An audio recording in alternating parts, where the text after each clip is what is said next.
Hi, I'm Trixie Cruz-Angeles and this is Luminous. Do you know what's happening right now? Right now, the critics are trying to dominate the conversation. Kasi maririnig mo, grabe ang daming airtime, di ba? Lenny Robredo has all this airtime.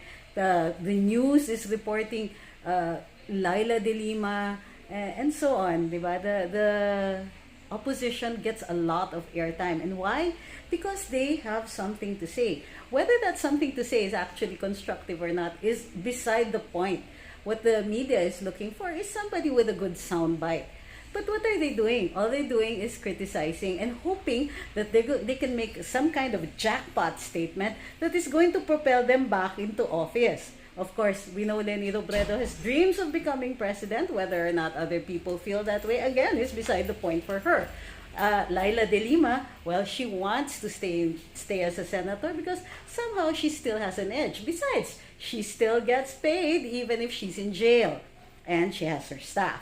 So, but you know, their job, that's easy. You just criticize. Somebody does the building, somebody puts up a program, somebody sets policy, somebody actually has to manage the country. They don't have to do a single lick of work except wait and see what the president says and then react and bash and criticize and all that. And then they'll get airplay. And then what happens next? Election time comes and people remember them for what they have said, but not for anything that they've actually done that's constructive. Look, Lenny Robredo has all these little charity projects, but these are like helicopter charity projects. She goes somewhere, she gives away goods, says hi, shakes hands, has a photo op, and then goes back to her home. While the people she left behind are still in abject poverty, and all she has given them is what?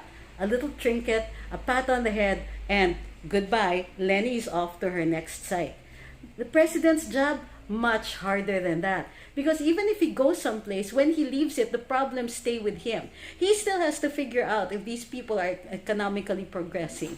What kind of social services do they need? What kind of policies, laws do we have to make and implement? How are we going to implement them? And so on. So, these people, please, don't try to sell them to us. Don't try to tell me that Lenny Robredo has grown a brain. Don't try to tell me that Laila de Lima has gotten any better in jail, or that she has actually thought up of something long term. No, their job is easy. All they have to do is, in Laila de Lima's word, ngaw. But the president, he has to run the country. He's got a tough job. All they have to do is try to break it down.